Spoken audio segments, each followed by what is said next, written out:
thank you very much for spending the next hour with us, with this amazing panel and amazing people here. And we will talk about the early stage startup financing during pandemic in Europe. And we are very lucky to have with us here an amazing people with such gravitas on the market. I'm deeply honored and humbled to be one of the faces in this gallery view. And in the industry where women is a minority, it's like from 8 to 11%, depending on different research. We're very lucky to have 2 women on the panel. And so let me start introduction with them.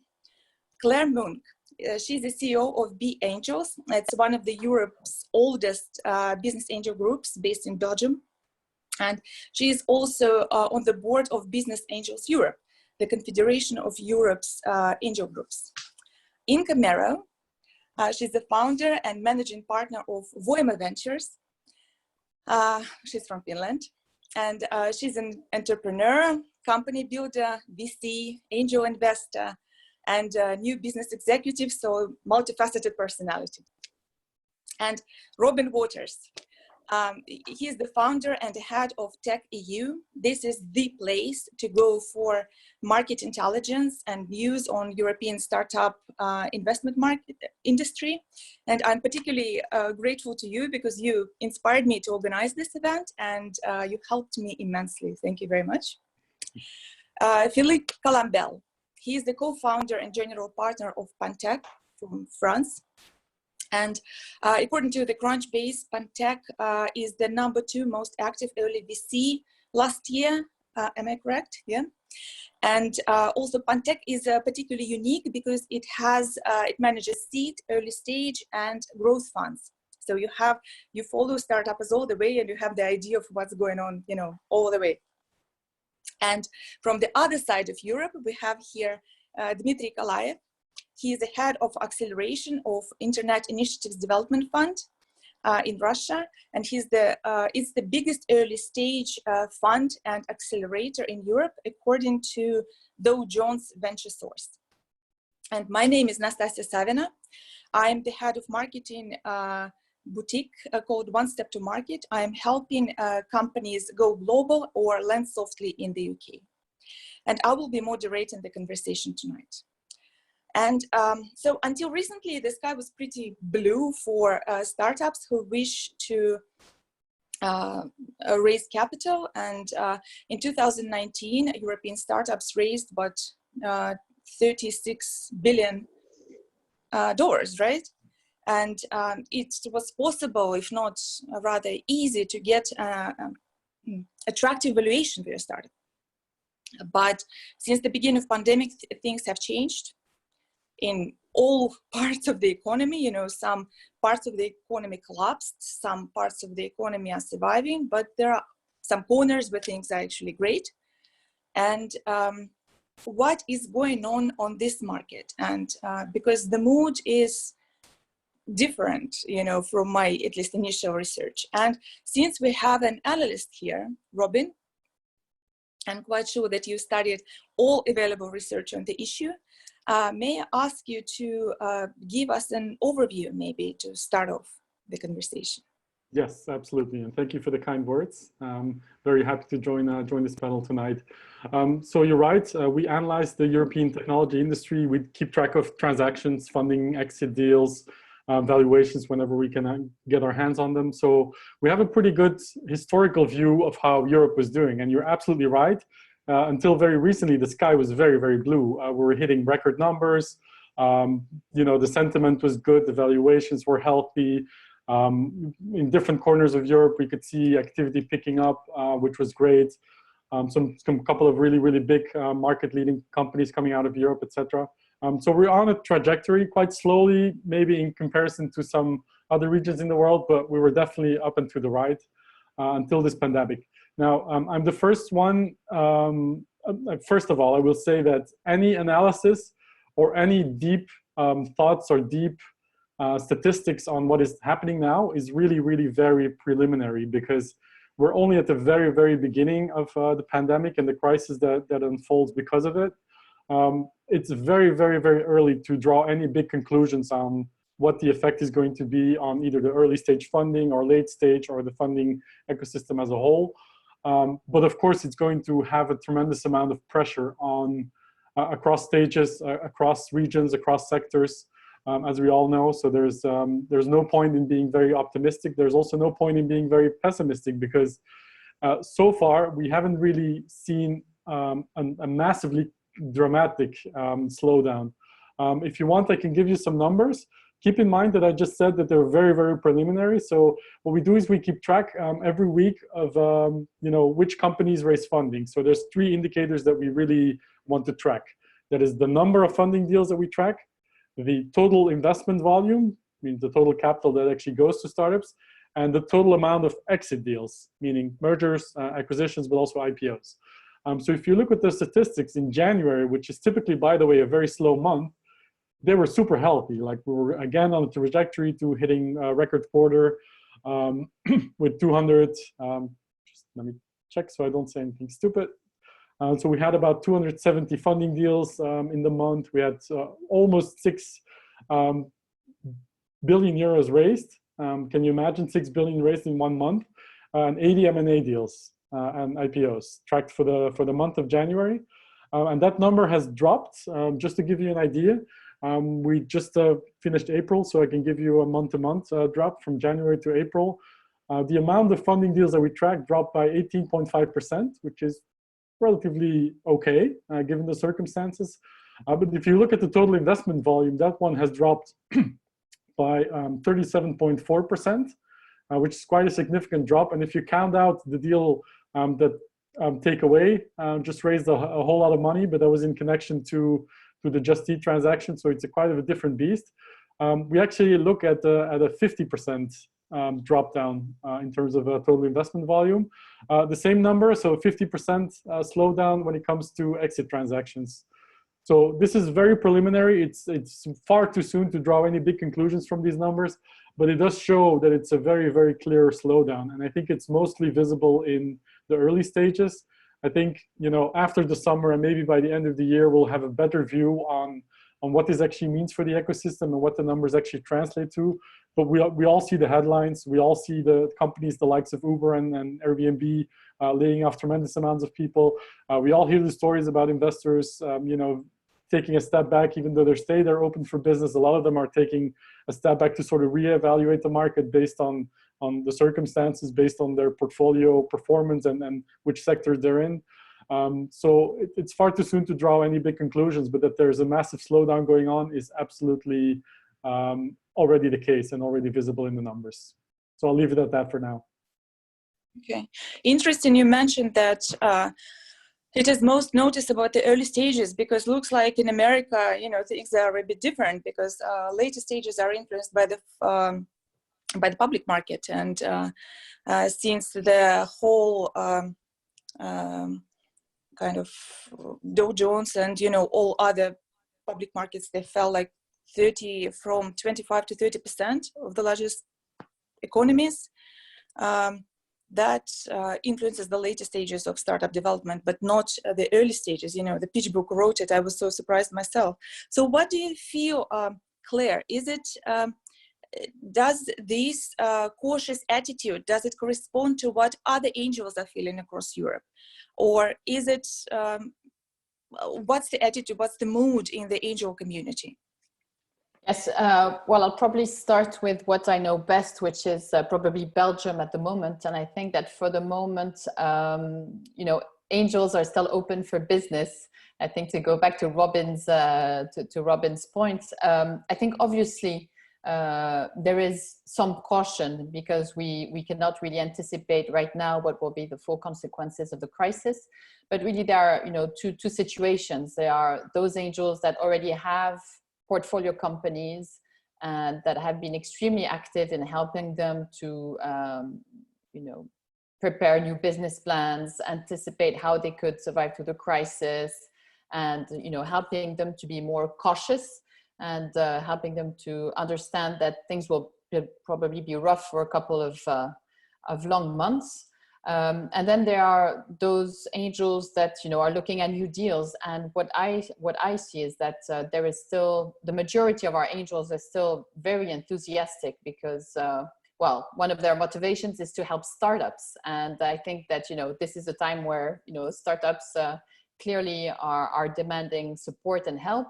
And we've shifted from a demand market to a supply market, as you've said in the introduction, Nastasya. So I think that they're still enthusiastic. A few of them, of course, are being much more cautious, but in general, and this is what we've witnessed in previous crises as well, that the angel community is, acts in a very counter-cyclical manner. So when the markets are down, then this is where really they can be active and be dynamic. And I think this is what we're seeing with some variety across Europe, because obviously there is some regional variety. But I think that at the moment, all of the angels are being supportive of their own startups and their portfolio. They are still looking to invest in disruptive and innovative businesses, maybe at better conditions. And they are also trying to work with their national governments to see how the measures that are being developed by the governments can help them invest more into the economy, and how this can be an opportunity to actually attract more angels to the market, more private money as an instrument to support startups, scale-ups, and SMEs.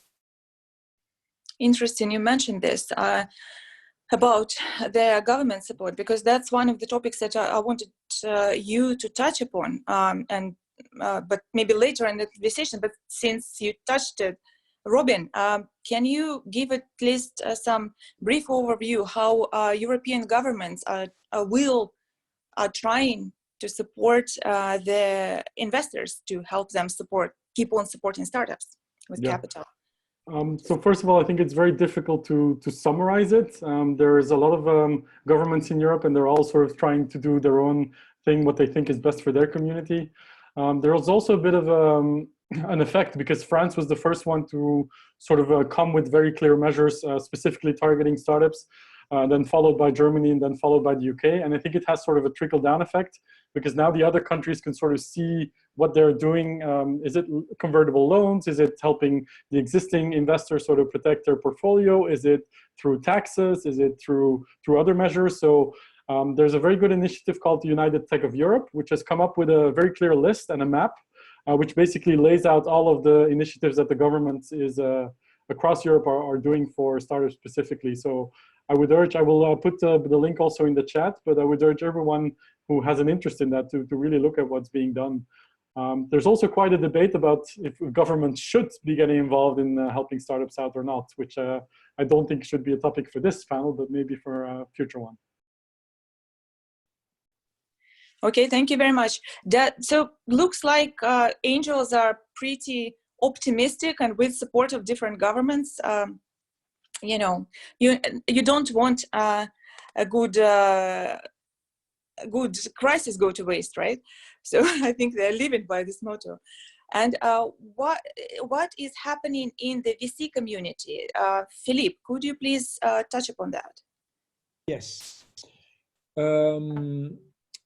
I think we need to step back a bit because it's a very different crisis.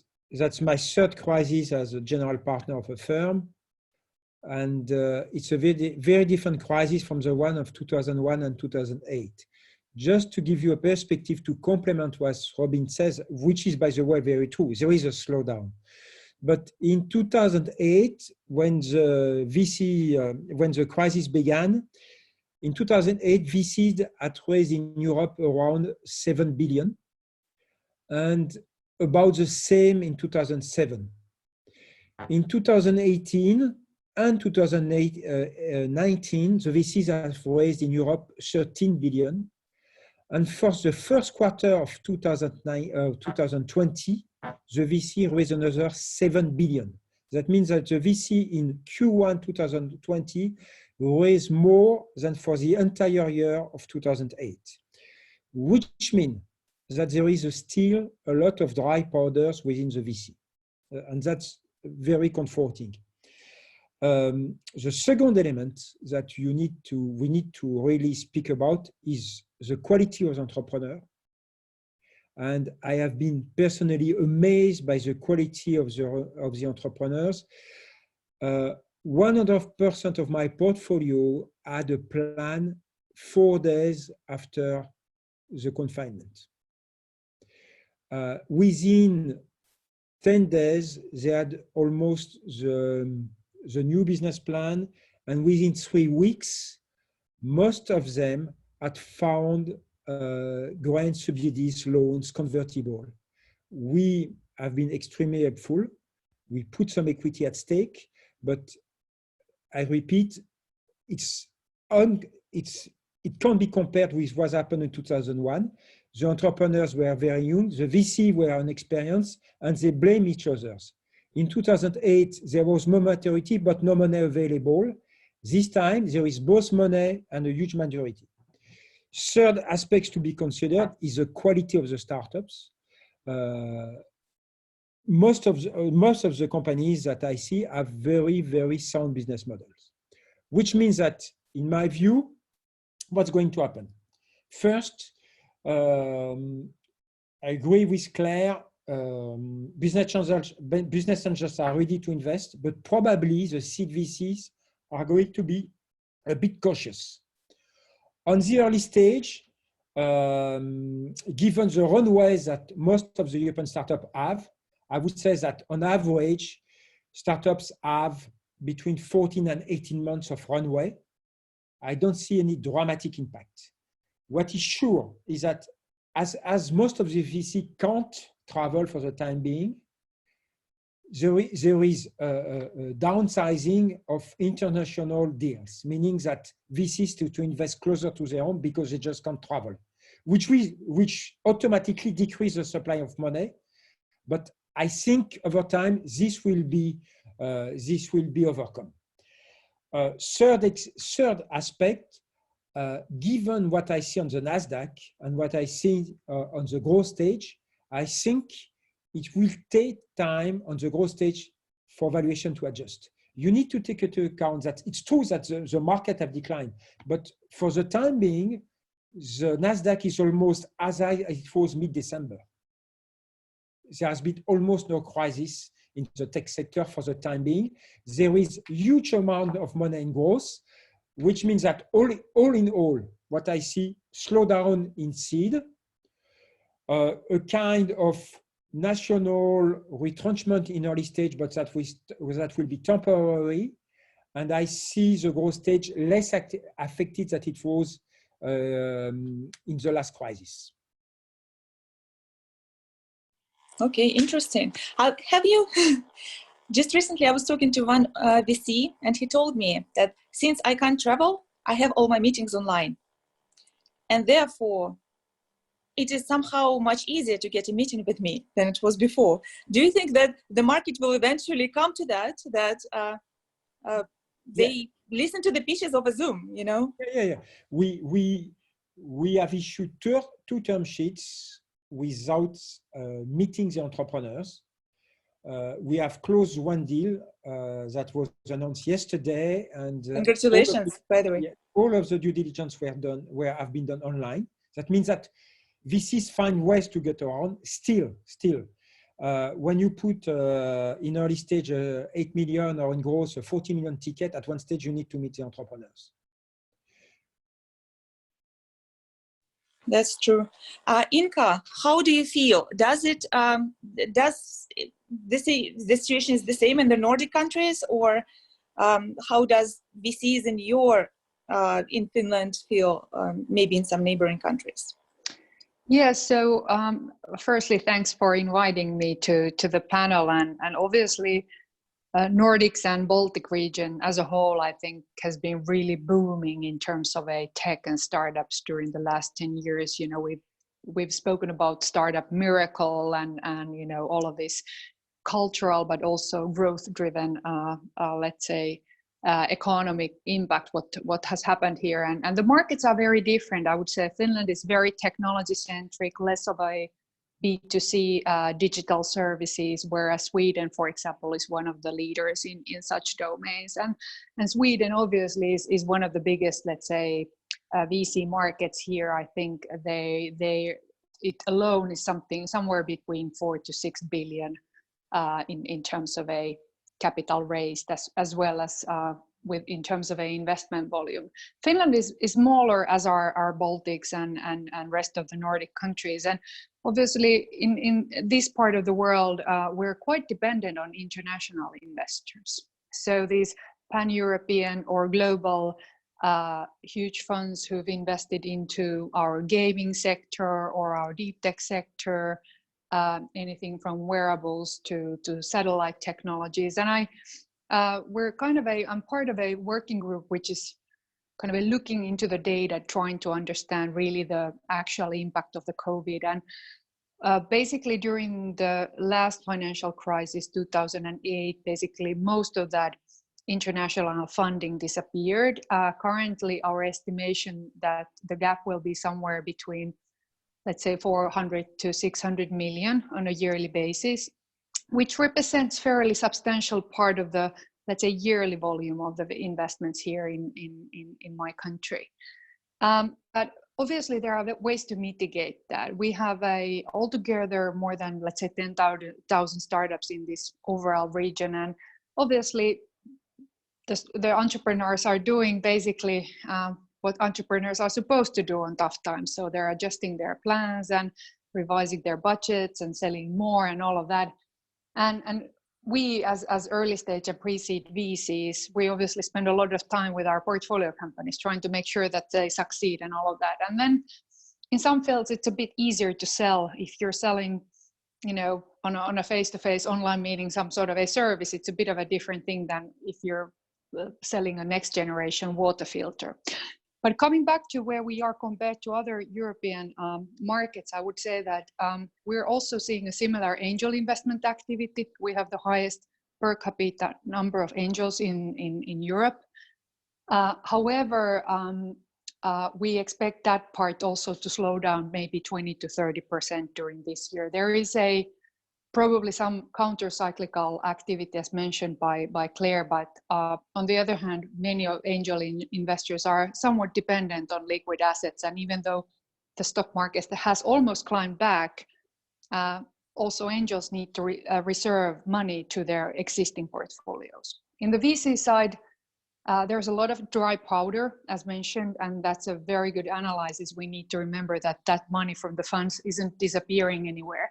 But in the early stage, I think the hesitance and maybe the slowdown of the investments is coming also from the fact that investors, VCs, we're looking obviously for the best possible deals. And as the big funding rounds aren't coming together as quickly, there is a certain level of both negotiation ongoing, but also we're looking the companies really to secure that 24 months runway, maybe not that 14 to 18, which used to be the old normal. So I think we're looking for a longer runway. So altogether, no major crises yet, but as the typical startup runway has been shorter, I would say, based on the questionnaires and all of this, what we've done in the community, that maybe 30% of the companies will run out of money within next 6 to 9 months if the situation will continue. And in terms of measures, what I'd like to comment is that obviously we've seen, for example, UK government coming up to the market very quickly with their convertible note program, which leverages 50% public money and 50% private. This kind of instruments we're also building here in the Nordics to look and to fill the gap of the international investors, not the private investors or VCs as such from the local point of view. And Sweden has taken very different approach on COVID altogether, keeping the society open, kids have been going to the school all the time and all of that. And I don't think they're taking such a big economical hit. And here the big question, of course, is like, if your business is very B2B dependent and you're not able to travel, there is some part of the business that will suffer. So I think one of the key questions is like building a bit of a vertical or industry specific analysis, which are the short and longer term impacts of the crisis, understand that how will that, in real life influence the business of your portfolio company.